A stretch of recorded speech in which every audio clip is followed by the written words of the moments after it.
एक लंबे समय तक सौरमंडल हमारे लिए उतना ही बड़ा था जहां तक हमने आखिरी ग्रह को खोजा, लेकिन धीरे धीरे ट्रांस नेपच्यूनियन ऑब्जेक्ट्स सामने आने लगी। कुइपर बेल्ट की खोज ने सौरमंडल को कई गुना और बड़ा कर दिया और फिर रहस्यमयी ऑट क्लाउड का पता चला, जिसने हमारे सौरमंडल की सीमाओं को असीम अंतरिक्ष तक पहुंचा दिया। सौरमंडल के बाहरी रहस्यों से पर्दा उठाने के लिए हमारे द्वारा भेजे गए 2 योद्धा वॉयेजर 1 और वॉयेजर 2 मैदान फतह करते हुए लगातार आगे बढ़ रहे हैं। दोनों स्पेसक्राफ्ट अभी हमारे सौरमंडल के बाहरी किनारे हेलियोस्फीयर के पास हैं, जिसके बाद ये पूरी तरह से इंटरस्टेलर स्पेस में एंटर कर जाएंगे।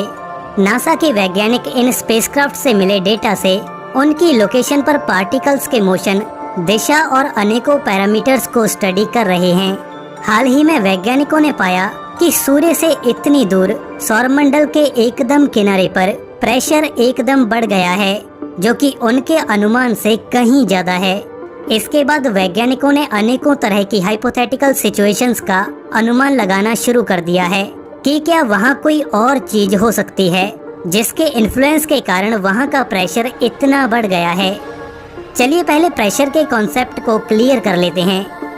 हमारा सूरज प्लाज्मा की एक बहुत बड़ी न्यूक्लियर बॉल है जो हर सेकंड हर दिशा में सोलर विंड्स के रूप में हाई एनर्जी पार्टिकल्स को रिलीज कर रहा है।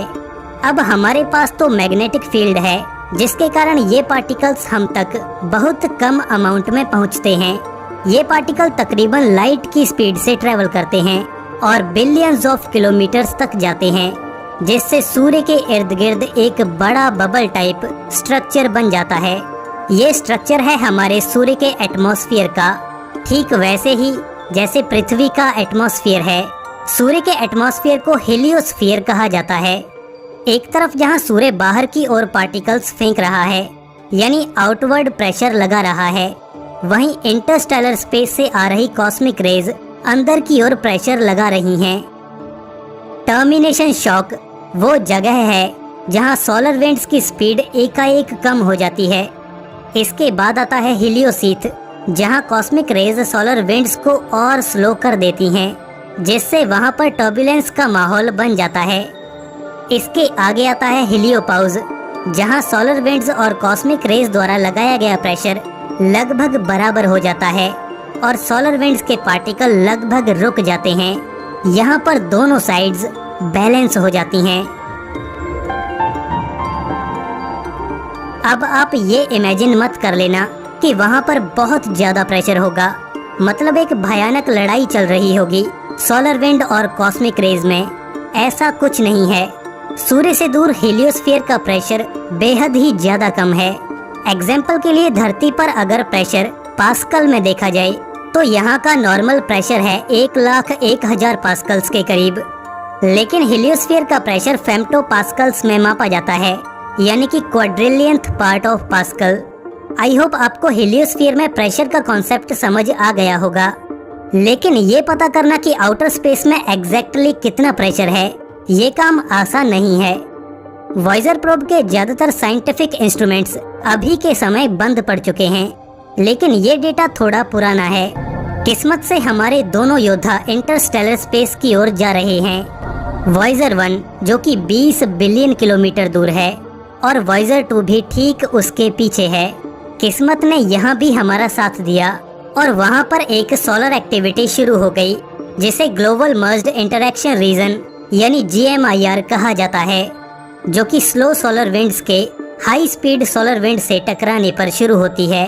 इसके अलावा हमारे पास वहाँ का प्रेशर पता करने का कोई और रास्ता नहीं था। वहाँ के आसपास आए बदलावों को स्टडी करके वहाँ के प्रेशर का पता लगाया गया, जो कि हैरानीजनक तरीके से काफी ज्यादा है।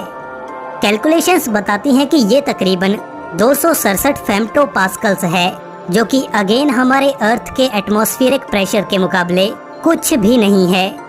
लेकिन ये नंबर हमारे पहले के आंकड़ों से बिल्कुल भी मेल नहीं खाता। वैज्ञानिकों ने कई ऐसी चीजों को भी इंक्लूड करके देख लिया जो उन्हें लगती थी कि ये प्रेशर एक्सर्ट कर सकती हैं, लेकिन ये नंबर अभी भी बहुत बड़ा है। क्या हो सकती है इसके पीछे की मिस्ट्री, इस पर वैज्ञानिक अभी भी सोच विचार कर रहे हैं।